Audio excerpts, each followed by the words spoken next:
Welcome back to the Veterinary Project podcast, episode 133. Welcome to the show created by vets featuring absolutely no pets. This is the Veterinary Project podcast, hosted by Dr. Michael Bugg and Dr. Jonathan Leicht.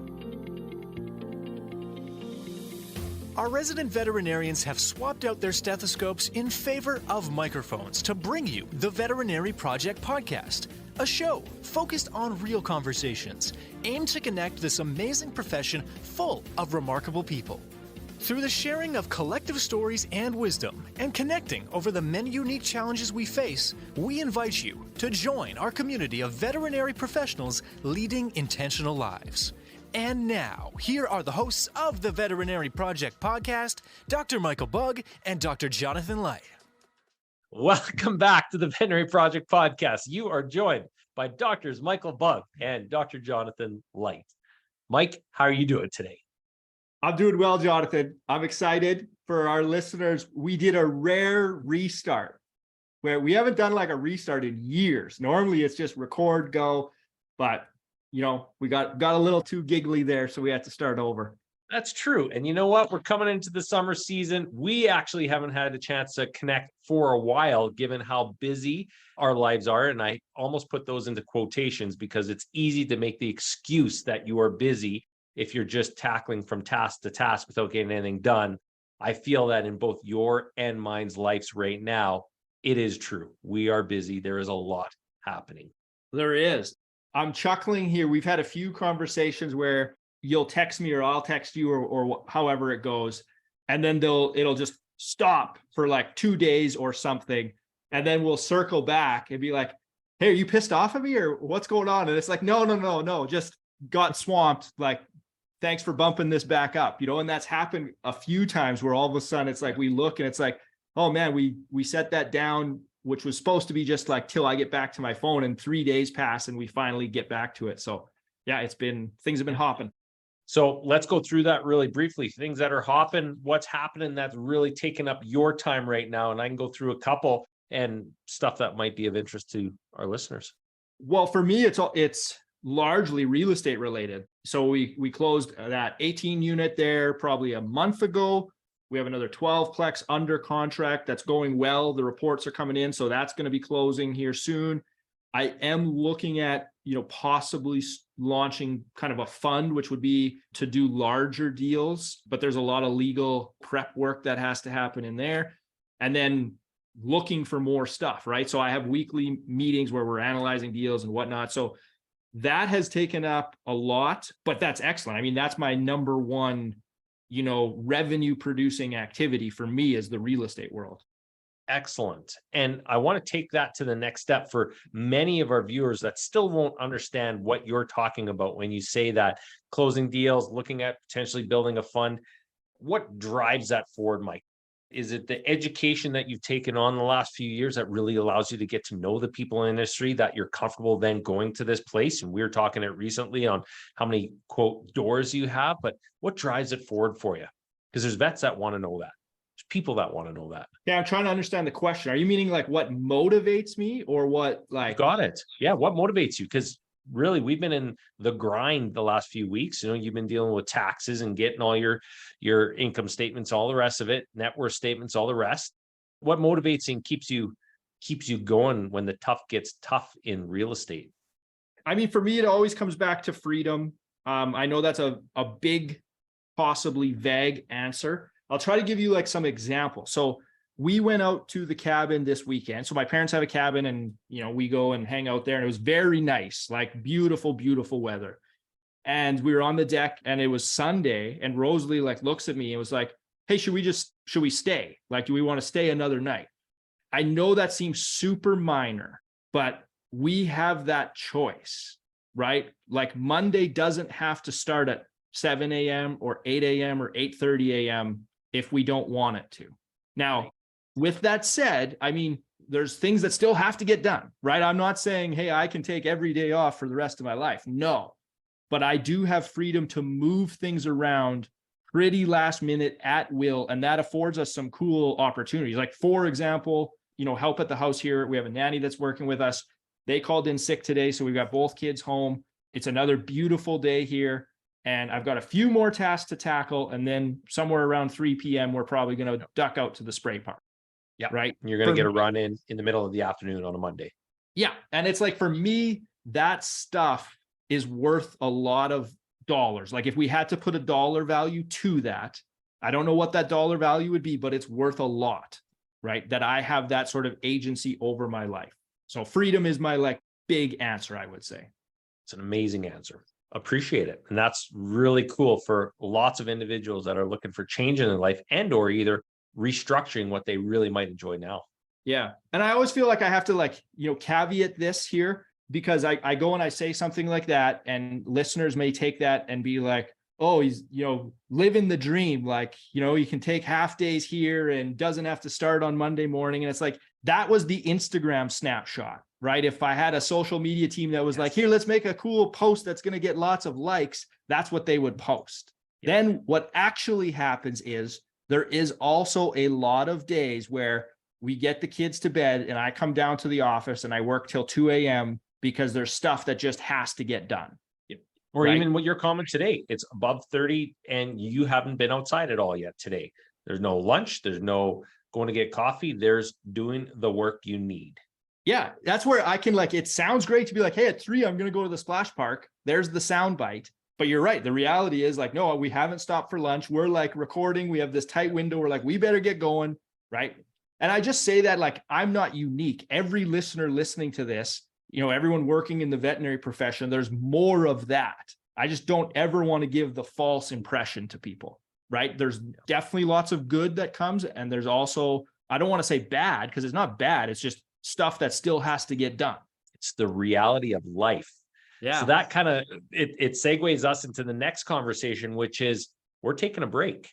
We're putting it out there that the podcast is going to take a hiatus here for the next 2 months. And this is not something that we've taken for granted or taken lightly in a lot of conversation over the last month because of that behind the scenes grind that is yours and mine's life right now. And wanting to ensure that when we are doing the podcast, which we love doing and the recording and getting guests on, that we also create a space where we're actually bringing quality to everybody that's listening or watching and really providing what we wanted to do from the start with this project. Correct? Yeah, absolutely. I mean, the short that you would kind of, I don't know if it was on text or if it was a phone conversation when you first floated it out and you're like, hey, you don't have to answer me right now, but I'm going to float this by you. What do you think about us taking a break? And I'm a big fan of, where possible, honoring that intuition and gut. And my first gut reaction was yes, right? Before I had time to really think it through and be like, okay, what does this mean? That mean, blah, blah, blah. And I was like, yep, that sounds like it's warranted, And so that's where, when I texted you back, I was like, it feels right, man. We've put a lot of years in, we're not leaving forever, but I was like, I think taking the summer off is the right move. And that's the exciting part of this discussion is 1, there's trust there. 2, there's openness because I did not know how you were going to react to that. Going, he's pulling the plug. My partner in crime's gone. What a effing, you name it for even bringing that up. But no, you open it up and let intuition be the guide. And then follow-up says, neither of us want to quit. This is fun. This is enjoyable. We get to have great conversations with individuals doing amazing things in the vet space and outside of the vet space. And there is still a lot more to do. Yeah, it is. The conversations are amazing. So I don't want to give that up, but yeah, it does. It felt very light to take July and August off here. I can't remember if I've told this story or not on the podcast, but there's a real estate agent in my local city that has ran a newsletter for a very long time. It was something 30 years there or something. They hadn't missed a weekly update, long before social media was what it was. They have this plethora of blogs and newsletters, and they intentionally missed a week. And they did that because they said it was starting to own them. It had become such an identity piece that they were starting to feel anxiety about for the however many consecutive weeks running, here's the weekly blog. And so they intentionally just let it drop and be yeah, I'm still going to put blogs out, but it'll be on my terms. So I thought that was kind of cool where I was they recognized, okay, this is taking up too much and they wanted to get some of that back. And did they end up following up and seeing if there was a change in their readership or their subscribers or anything like that? Did they make comment to it? I have no clue. They never mentioned that. I didn't go like looking for that, but that is a good point. I'm going to go on a little tangent here as it relates to us, because I know a lot of people will ask, you know, like, what's the viewership? How many downloads, blah, blah, blah. And I'm not lying when I say this. And Jonathan will laugh because he knows it's true. It's like, I have no clue. Like, I don't ever look at the stats. I have no clue on Anchor what it says because I'm not doing it for that. Right. And that is one of the most, I shared with a friend that we were doing this last week.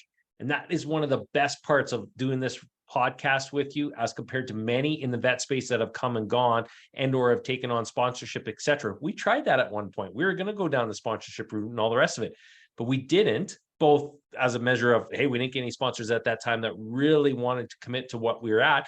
But then secondly, we also like our individuality. So whether it is 20 listeners, 500 listeners, or 1,000 listeners per episode, it does not matter to what we want to create. So when you and I were both talking about, well, what do we do afterwards? We keeping this going? Heck yeah, we're keeping this going because there's more to do. And if it only reaches 50 listeners, that's all right. If it reaches the thousands and thousands of listeners, that's all right as well too. Yeah. And I think that's important, you know, when you do anything, sort of mapping some of that out. Like, I'm not at all, if you run a podcast or a newsletter or anything like that, if that's your goal, you know, we know by not going when we pulled off of weekly, and we know by taking a break, people will fall off. And if your goal was to run this as a successful business and get sponsors and et cetera, this would be a bad business move. But we're This not is our hobby. We enjoy it. We're creating relationships with those in the industry and outside of it. And I feel just as much as we're hopefully sharing value and education out to those that are listening, we also gain it as well too. And there are a number of individuals I can't wait to see at the CVMA national conference that we have upcoming in Quebec City that are a direct result of this podcast. Absolutely. Pretty darn cool.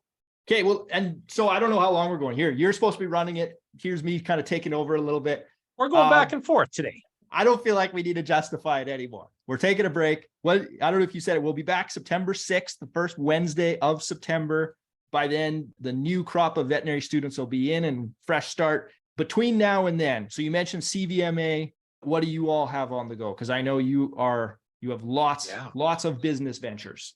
CVMA, I am speaking at one of the marquee panels this year with other professionals looking at recruitment and retention in the vet space, which is the hot topic right now. And it continues to be the hot topic. That is going to be a great 2-hour discussion, both live and virtual. So I'm very excited to be partaking in that event. We have Mosaic booth there as well too, which again, I am very excited to have. It's a second year we're partaking in it, and some really good partners coming in, visiting, chatting. We continue to grow our business, our brand, our partnership with our partners that we have in business.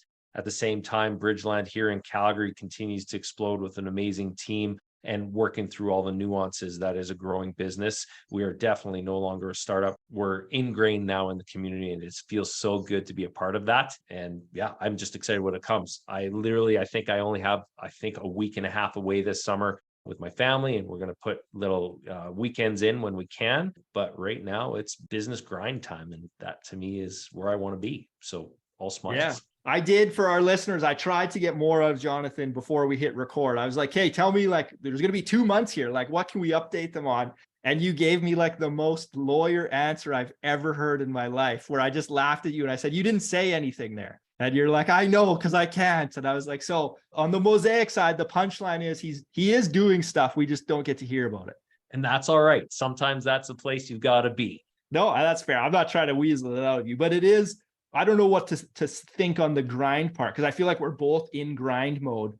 Part of me enjoys that, because it is, like, I guess you're 40 now. I'm 38, like, it's still like, yeah, let's get building. Like, we're both in the like build phase of our businesses. And it's like, I don't want to be retired. So it's like, let's go. Sometimes though, it does get heavy. I know we'll send each other texts and it's like, how's the week going? And it's like, whew, it's a lot. She's a rough one. Yep. Yeah. I go back to the 4 Seasons of Life by Jim Rohn, which will be there till the day I die. And it is still springtime. You have to plant, you have to water, you have to nurture for those plants to grow. If you're not doing that, they will get wilted away. The same as what we're seeing in this drought that we're having in southern Alberta and around. If you do not give it water and give it the work, which is the grind, you won't get the harvest when time comes. And harvest is, we've talked about this a number of times, harvest is not just about the money. In this case, as I look at Mosaic and all the growth we're doing in terms of redefining what it is, our mission, our values, what we stand for, what do we want our work to be with our clients, with the patients we serve, with the communities we're in, all that takes a lot of time and commitment. And truthfully, at the end of the day, it's more about our team as opposed to just making the dollar. Yeah. Well, you said you guys, I guess this was Bridgeland, was you had a games night there on the weekend. Yeah. Cards Against Humanity with your team is a fun way to go. And didn't know this, but there is a Vet Med X edition, just in case anybody wants to have some fun. And I am going to talk about this at the CVMA, because you could not pick a better way to grow culture and relationship outside of using Cards Against Humanity as a measure, as long as you're in a trusting relationship, which we all are. I had heard there was a vet edition. I have another question for you. I didn't float this by you. You took like a mini social media break of sorts, right? I don't even remember how long it was, but like you were telling me, you're like, you hadn't checked any of the platforms for a period of time. Fill us in on that. Yeah. So 8 weeks, I literally in a 2-week span opened Instagram, had to answer a couple DMs, and then I took it off. And then I put it back on for one night and went, wait a second, what am I doing? And then I ended up off for 6 weeks. It was one of the best things. I've since come back on in the last week due to business. And again, then you get stuck in the churn that is wanting to be on Instagram specifically. I was still on Facebook and LinkedIn, as I do have some business dealings that I go through both of those platforms, but not being on Instagram for 8 weeks, I missed 0 things. I love looking at the pictures of friends and family and those pieces that are on there. But unfortunately, in this day and age, in my view, they are overshadowed by all the repetition and business and crap that we see on there. That's just sucking you into the vortex that is social media. And there's things on there, you literally can only click unfollow so much and they still get you. So you can try all you want, but they get you. The algorithm is there to get you, and they got me. And I absolutely loved being off of it for a while. Yeah, that's impressive. Like 8 weeks, that's good. I agree with what you're saying on maybe some of the negative stuff that pulls you in and then you're down that wormhole. The one thing that also jumps out to me, so I agree on the personal side, like people posting, pictures, family, blah, blah, blah. That's awesome. Because like you don't get to see certain people that often. So it's a way to stay in touch. On the business side, though, I actually find it when I follow different businesses or different, say, real estate investors, because I'm in real estate. And it's like how I opened this podcast, where it's like they'll post something that is like, this is the most awesome, epic possible piece of news that I could have created. And then it's like, you'll dig into it and it's like, it's not even close to true, or it's like portrayed in a way that's just so inaccurate. And it's like that side of social media is really grinding me. Oh, the beauty of the rants and vet med right now. Oh, there is a lot of shit out there. And we just let it fly. And when you don't see the stories or the posts or the crap, then you're ignored. And when you're ignored, it doesn't matter, because then you can focus on what's important. Yeah. And it's so interesting, because in Calgary here, we're chatting with colleagues that I actually don't even know super well. And we ended up on down the social media rant. And unfortunately, Vet Med is no different. There's posts on there that are really educational, extremely useful, both for the pet, for our clients, for our businesses, but then there's those that aren't. And it's really sometimes hard to differentiate between the two of them. So I can say without a doubt, I didn't miss those 6 weeks. Yes. There was another one as well too that came up. I think I'm disciplined. I think I have pretty good habits. I've got to work more on them. Always there's pieces to grow on, but I was still getting sucked into that funnel of thinking, wow, I'm not doing well enough. Or, wow, look at me, I should be posting more, and my colors aren't bright enough in my clinics, and the stories I'm telling about all of our clients and the pets and the patients and that one case that I saved all made all the difference in the world. And I'm getting sucked into that negative vortex, which is being pushed by somebody else or other things that I don't believe in. Get away from it, and all of a sudden you're like, the grass is greener on the other side of not caring. I don't give a shit. Yeah, on the not caring side.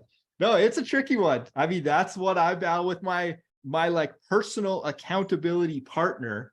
we have very different like business models. Like his business model is like, I couldn't even tell you how many times a day that he's on social media posting and he's got like a whole team behind him. We're like polar opposites, right? But sometimes I'll look at that and be like, maybe that's what I should be doing. But then I'm like, that doesn't really matter to me, like really. But anywho, that was unexpected. We didn't expect to go down that tangent. No, we sure didn't. Nice grind. So next 2.5 months, what are you up to? What are the big things happening in your life, which you're going to have way more time to because you're not recording the Veterinary Project podcast? Well, I already mentioned sort of the business of real estate. So lots of apartment buildings, really excited on that. I forgot to mention the personal real estate. So, and actually I have to get this off my chest because it has really been bothering me. So in my book, I have like, and you wouldn't even catch it, but it bothered me, is I have a point in there. It's all about environment. And it was like, this is why me and my family moved closer to the river, because I'm like running and whatever. Right. And at the time, it was not factually true. Right. Because I was like, we were looking, like we had a real estate agent and we've been looking for 2 years, but the publishers are like, you have to lock the content. And I was like, this book is going to be out forever. And I was like, I'm putting it out there because it's going to happen. But when the book came out, it was not true. But by the end of July, it will be true because we are moving. We found finally a personal house. It does back the river right on the running trails, which is what we wanted. So that is going to be busy. That's at the end of July here. We're going to do some renovations. So, I mean, moving a place where you've lived for over a decade, we've already started the purge down. It's going to be excellent because I told you on the phone, like only stuff we want is coming over. So the environment is going to be completely reset for the better. Yeah. But that's going to be a lot of work. I am so excited about for you and Rosalie and your family. What an adjustment. And for someone that you have been comfortable in that home for so long, what a shakeup it's going to be. Well, and don't get me wrong, where we live is definitely good. Like it's fine, but everything about where we're moving to, like we've picked that, right? Like it's like the walking to school, being on the paths. So I'm really excited for that. How about travel? You also have some travel coming up, which is pretty cool. I guess so. Yeah. The ball hockey, there'll be nationals, worlds, which is in Buff. Actually, when we relaunch here on September 6th, I will have just gotten back from that. So I guess we'll be. And where are you going? Tell the listeners, where are you going for worlds and nationals? US is the host this year. So it's in Buffalo, United States is worlds. And then the Canadian nationals are in St. John, New Brunswick. So out in the Maritimes, both in August. Very sweet. So Mike, because you put me on the spot, I'll put you on the spot. Thinking for the fall 2023, when you think of the Veterinary Project podcast coming back with energy and excitement, what are you excited about, or what do you want to see in our next season of episodes, given it'll be year 3? Yeah, I will answer your question just so I'm not being a dickhead. So what I want us to bring is a little more research, more prep on sort of some expert guests, and just launching good episodes, right? Not just sort of like, hey, we got to record tomorrow.